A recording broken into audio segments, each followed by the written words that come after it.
Happy Mother's Day weekend, everybody. For all the mothers, we would like to honor you this particular weekend.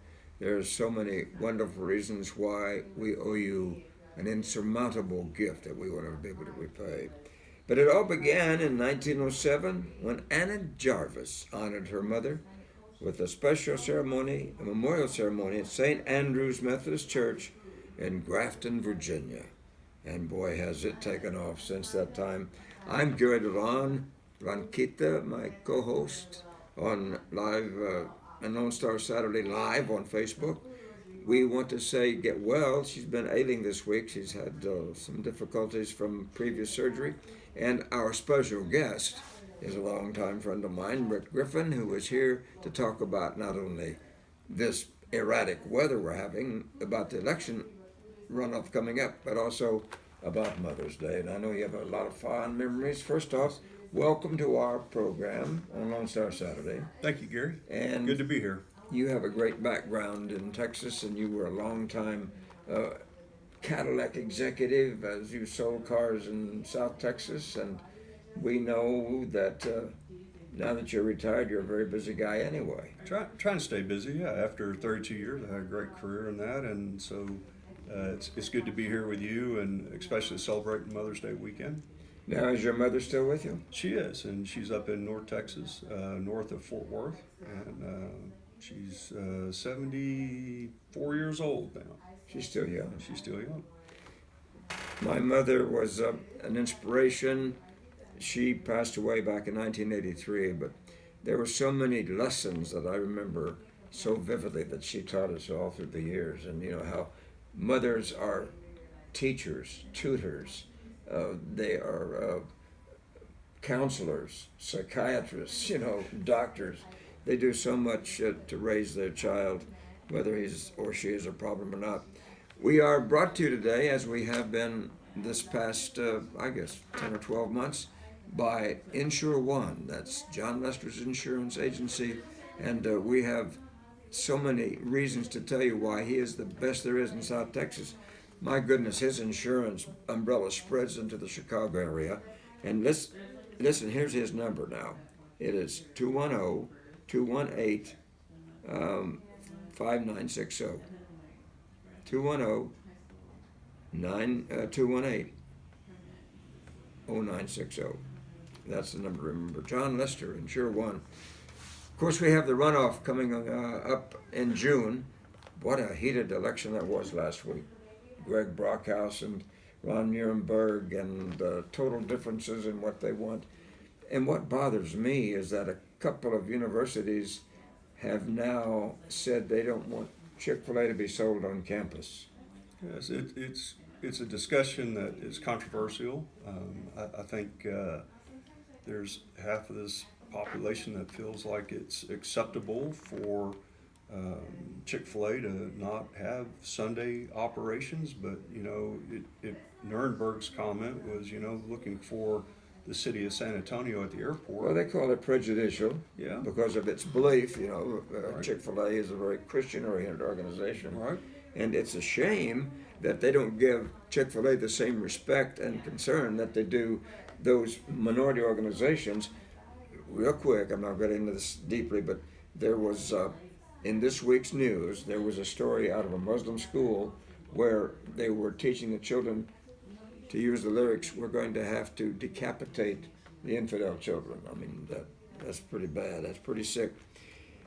This is Mother's Day, and we should have nothing but thankful thoughts in those that God has given us, because,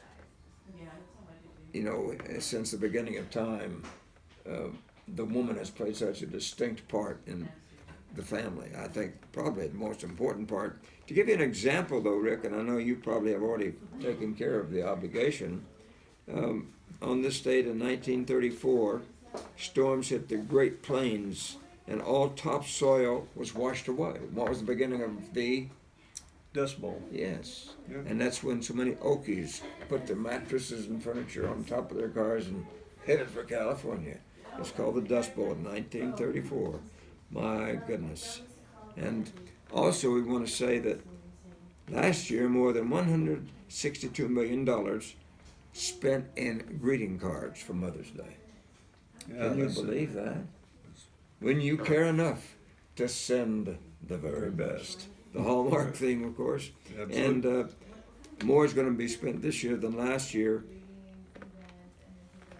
141 million cards will be spent sending the greetings to mom this year. I mean, can you believe that? You talk about a lot of postage stamps. There will be an estimated $22 billion spent on Dear Mom this weekend. Flowers. Well, that will include flowers and chocolates and taking them out to dinner. Compare that to Father's Day, where an estimated $12.2 billion is spent. Now, it's coming up in June. And Father's Day, according to some reports, is the day where more collect long-distance calls are reported because Dad, will you take this call? Of course, with cell phones, that's changed. That statistics have changed a lot because that's changed the face of the world, really. I remember growing up, and I was raised by my mother. My father too. worked all the time. Yep. Much like I did myself. But Mom raised us. My mother did too. When I was, I guess I don't know how old I was, but she was making $29 a week, working in Montgomery Ward mail order catalog department, and Mom saved money on $29 a week. Oh gosh. I guess maybe my brother and I talked about this years ago. My dad, as you said, your dad was out working. My dad was trying to find jobs at different places. I went to 11 different schools. My brother went to 12, and I guess maybe my dad died fairly young. I guess maybe I was with him 5 years of the total time together. Really? Yeah. Interesting. Yeah, I went to 6 different elementary schools. I was just fortunate enough to stay in one junior high and one high school. Yeah. That's tough for a kid too, it really is. And what's ironic was the fact that we had this country store and farm in outside Lawrence, Kansas. My parents never got to see me play on the varsity in high school, and that was a shame. They had to open up at 6 a.m. and they were there till 9 p.m. at night, and they didn't get nobody to fill in for them in the old country store. So. When I worked with Billy Cavender, I was fortunate enough that Billy felt it was good for me to go spend time watching my son play basketball, and I was thankful for that time because you didn't get to do it. You didn't have your dad there. I was lucky to have the opportunity to do that, and I appreciated Billy. Oh yeah. And the thing about it is, back in the era, I mean, I'm an older generation. My dad was in World War I. He was 40, I guess he was 41 or 2 or 3 when I was born. So I didn't get to spend much time with my dad. And never got to learn his total philosophy of life. Like today, if you go fishing together, if you go hunting together, or go to a ball game together. We never got to go to one ball game together, and that was the Yankees against the Kansas City Blues. Oh gosh! Back in the exhibition season, way back there, when Babe Ruth and Joe DiMaggio and those guys were still playing. But we just don't give enough credit to Mom. And I remember my late, lovely, beautiful Cherokee Indian Princess Jo. She taught the kids one word that they remembered all through their lives: responsibility. She said, "You have that responsibility," and they've kept that. And that's been their credo, and it's paid off. Now we want to say this is also, on this Mother's Day weekend, a birthday for one of my all-time favorite composers. He may be my most favorite composer. His name was Irving Berlin. He was an immigrant, and in the late 30s, he called a very popular singer by the name of Kate Smith. And rather, she did. She called him and said, I'd like to see what kind of song you have with patriotic theme. With it was a special day was coming up, and he said, well, I do have one that I've written, and it hasn't really been published or distributed yet. And he said it's called God Bless America. So he let her sing it, and it has become, to me, one of the most inspiring songs of all time. And Irving Berlin and Kate Smith made an agreement. All proceeds of the sales for God Bless America go to the Boy Scouts of America organization. That goes back to 1938 when she first sang it, God Bless America, and she did it on radio on NBC. Yeah. So to me, oh, and here's what ticks me off. The New York Yankees have played Take Me Out the Ball. Played not only Take Me Out the Ball game, but God Bless America at the beginning of every home game at Yankee Stadium since 2001, since the bombings, because there were some lyrics in a song that the minorities apparently didn't like back when Kate was singing in the 30s, and they protested, and so the Yankees said they won't play that song anymore. Oh gosh. Now, how can you do that? I don't know. I love this country. I was in the Army with this country. I paid taxes in this country, and I'd fight for this country again if I had to. But I don't understand it because it's one of the great songs of all time. And also on this date, we talked about this earlier, 1920, Denver Pyle. Who was Denver Pyle? You know. Denver Pyle. That was Jesse on the Dukes of Hazzard. There you go. Yeah. With Tom Wopat and John Schneider.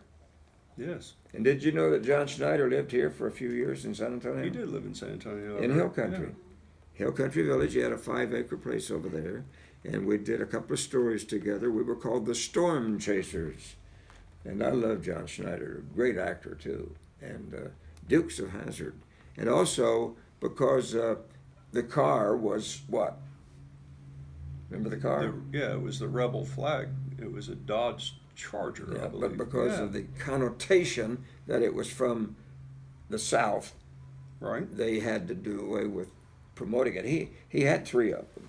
Yeah. And I got to ride in it a few times. That's right. They had the Rebel flag painted on the roof of it. Yeah. And so things have just changed so drastically. And also the birthday today, Mark Herndon of guess the song group, Alabama. He's born in 1949. Huh. Interesting. And also the birthday for Natasha Richardson, 1963. She was a very beautiful actress. If you remember the movie that she was in with Dennis Quaid, and it was called Tender Trap. Didn't see that one. And she was great. And she was the daughter of Sir Alec Richardson, who was knighted by the Queen. He was British, and she was too. But she died in a tragic ski accident, I think in Colorado. And her husband was Liam Neeson, who was the actor who was in all the violent movies, and he's been protesting all the gun violence, and he promotes the gun violence on the screen. But anyway, and in 1969, I Get Around by the Beach Boys was the song released on this date back in a long time ago. 1969. And in 2015, the American Idol show was canceled. Said it would be the last show for Fox TV. American Idol, they discovered a lot of talent, didn't they? They did. So you were in the car business all those years, and things have changed so much as they have tried to cut down on the fossil fuels and all that. Maybe someday we'll be pedaling them in like we would in the kiddie cars. Well, the CAFE standards that were created by the federal government for improving gas mileage has done a lot to change the car industry in the last 30 years. And of course, the electric cars, believe it or not, electric cars originally were produced before gasoline cars were produced. Right. But the oil industry changed those things. Well, we know that there's pollution and there's no solution, because they're going to be around a while, regardless of what the lady from New York may want with her green dream, and so many other things are going on. Here's the thing I don't understand, and Blanquita is our political expert. I'm not one to say much about it, but right now they have subpoenaed Donald Trump Jr., which is absolutely the most ridiculous thing I have ever seen. Mr. Nadler and Miss Pelosi, and they don't have a clue as to what this country's trying to do. We're trying to survive, and they're so busy. They hate Trump so much that they're destroying the political structure of our nation. There's a lot of other major concerns going on in our country rather than just what's about them personally and their own personal agendas. We are here at John Lester's Facebook studio. We have our Facebook network. We're going to expand the show as time goes on. We're going to tell you about that later. Rob is doing a great job. Rob Hicks is our producer director, has worked with me for several years in doing my high school football. And we're going to be expanding, we hope, Rob, is that right? Where we can have better facilities, better camera, et cetera, et cetera. And we let me tell you, 2 weeks ago, because of all of our friends and neighbors out here on the Facebook network, we had 1,000 hits. That's great. On this Lone Star Saturday program. Good. That is amazing. I never dreamed when I broke into this media business that, my goodness, we would go to some type of projection like this and have that kind of response. I can't believe it. Yeah, it's tremendous, isn't it, to see how social media is embraced by most of the world. And now you know what? We are just now 102 days away from the beginning of high school football. It's exciting. And Rob's given us because we work together, and we'll do our. This is my swan song for high school football. And what year is this for you to do high school football, Gary? 60. 60 years in high school football. You've seen a lot change in 60 years in high school football. Not always for the best, but I've seen unbelievable talent on the gridiron, and it has been a ride of unforgettable experiences. And you know, I wasn't a great football star myself. I played football, but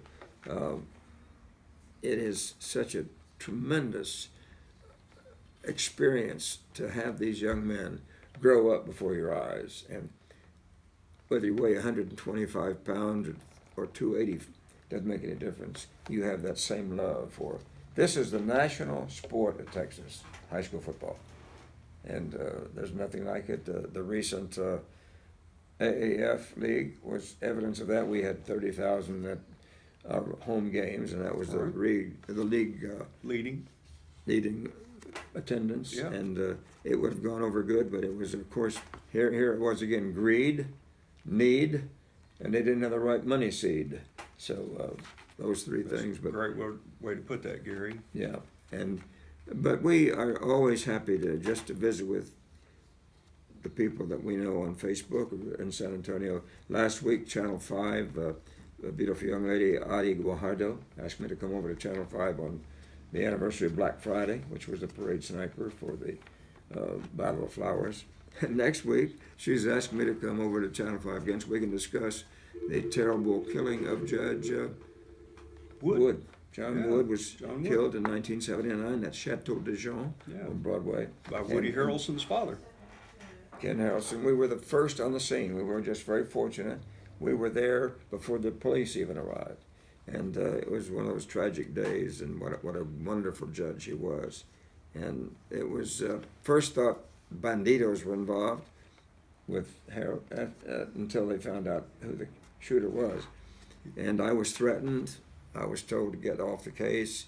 They knew where I lived. They knew where my children went to school. So I didn't stay on it too long. Well, that's tough when you have your children involved in it. Because, but I went live several times during the day. And our video was so complete and so early in the case that J. Edgar Hoover subpoenaed it.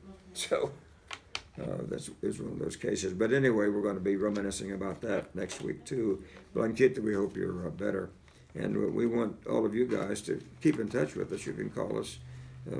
My number is 210-912-4489. We're always glad to hear from you. Yeah, before you change the subject, you know, it was unprecedented for a federal judge to be assassinated. It was unheard of. Yes.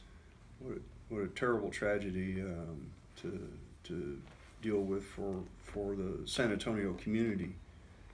Oh yeah, and when it happened, he was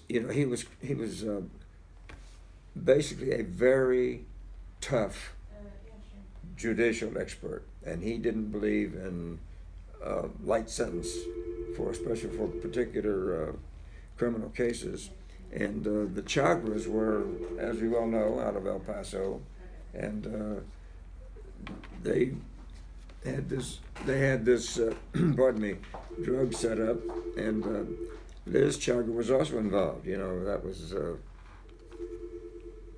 was part of the Chagra, I guess, makeup. But she found Christ before she passed away, which I was happy to see. And it is very good that she realized her evil ways were not going to get her into the pearly gates. And it was an interesting time in those late 70s, believe me. And of course, Woody Harrelson, the actor, is the son of Ken Harrelson. And it was an interesting series of events that we had to go through. And to go along with that, I think the U.S. Attorney at that time was named Kerr, and James Kerr, and he was on his way, pardon me, allergies are so bad today. He was on his way along Broadway in his Lincoln Continental, and there was a van in front of him, and suddenly those doors flew open, and automatic weapon fire started hitting his Lincoln. He ducked under the dash, and that saved his life. And he had to go into the protection program for the government. And I think he stayed in it like 3 or 4 years. And that was part of the assassination web. They were going to assassinate him, and then, of course, John Wood. And Monroe Spears was one of the witnesses. He lived in the courtyard right across from Judge Wood. And it was a very shocking time that would happen at one of the finest complexes in San Antonio, Chateau DeLaune. Right. So there were so many things with Parade Sniper, Judge Wood, and everything's going on. But we want to thank you for being with us today. And I know as the car business changes, now they're saying going back to electric cars. Are we ever going to see that? Electric cars, you know, everybody's putting their money on it. You know, General Motors and Ford have both restructured their executive staffing to be able to build the electric dream. It's interesting because we've seen electric cars not be embraced in Texas specifically. You know, California, a lot of electric cars that were shipped here ended up being shipped over to California because the demand was so much higher. But you know, electric cars are going to be a thing of the future. You know. So you think that's inevitable? It's inevitable. It will be. You know, you look at oil and gas in Texas and how that affects the automobile industry. There's still a lot of industry that'll use oil and gas, and petrochemicals are a big need of oil and fossil fuels. So I think as the oil industry changes, they'll embrace the changes that the car industry goes more to electric cars again. We have a couple of other things going. The Astros seem to be doing well again this year, and that's John's favorite team. And I was asked last week to be the color announcer for the Round Rock Express, which is the farm team. That's great. AAA of the Astros. It was a lot of fun with Mike Capps, who asked me to join him, Mike's side. And that was fun. And then, of course, it won't be long before the Cowboys will be opening camp again in California. And it looks like that that's going to get some big money. Are you going to go out there? No, my days of going to cowboy camp are over. I lost my real enthusiasm for attending it when Jerry Jones took over the team. Tom Landy was no longer there. One of my favorite guys was Tex Schramm, who was a personal friend, and so I don't go back anymore. And how about Gil Brandt? He's your personal friend, and he's going to get inducted into the Football Hall of Fame. Yes, he is, and we're going to meet next week. We're going to meet with Jim Lavelle, who was the last detective in the basement who was handcuffed to Oswald. He's the last one still with us. And we're going to meet with him out at Frisco in Dallas with Drew Pearson. We're going to stand out by Drew's statue at the Star, they call it, in Dallas, and we're going to talk about it. And Jim and I get together a lot during the year, and so does Drew with me, and it's always a lot of fun to reminisce. And Drew's become one of my all-time best friends. Yes, So, the Hail Mary pass. the Hail Mary. Yes. And I still have a copy of that, by the way. We did a special, Drew and I did, on the 20th anniversary. And it's been a lot of fun. And this is the 60th year coming up of my high school football, and I'll still have a soft spot in my heart. Even though I did pro college, there's nothing better than high school football in Texas. So, well, we have a lot of things going in San Antonio. By the way, congratulations to Clayton Perry, who won probably with a bigger margin than anybody in the city council races last week. And the turnout wasn't staggering, but it was fair. And I think there's a movement now to make more traditional the dates of vote. I mean, Saturday's not a very good day, I don't think, to be voting. But we had a very small turnout. But congratulations, Councilman Perry. And then John Courage won re-election. And we're waiting to see what happens in the mayor's race. So hopefully that will go the way that some of us want it to go. Is that 2,500 votes? Is that what you said the difference was? About 3,000. About or so, 3,000. yeah. But it was Greg Brockhouse did a great job, and Ron Nirenberg campaigned hard. But my pet peeve is still the fact that they're discriminating against Chick-fil-A, which I believe was just ranked as one of the top 3 eateries in the country, if I remember right. You know, hats off to Chick-fil-A for Matt standing. McDonald is the local Yeah. owner.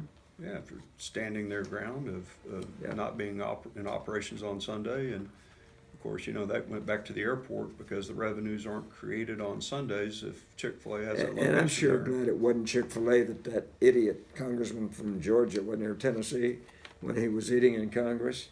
He had Kentucky Fried Chicken. I'm glad it wasn't Chick-fil-A. I would have embarrassed Chick-fil-A people. And that would have been, he was trying to ruffle a few feathers. All he did was he went all the way to the bone on that one. So, but we want to thank you for this version of Lone Star Saturday with Blanquette the Missing. Well, she'll be back next week. I'm losing my voice. I want to thank Rick Griffin for filling in. You did a great job. Thanks for the invite. And we'll return on our Facebook network. And by the way, we're going to have some announcements to make for you. We're going to be improving this. We're going to have better facilities. We'll be doing probably an hour show.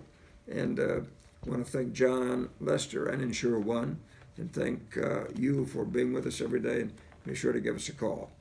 I'm Gary DeLaune, speaking for Blanquette McCullum and John Lester. Thank you for being with us on this particular Mother's Day version of Lone Star Saturday. Happy birthday, Mom.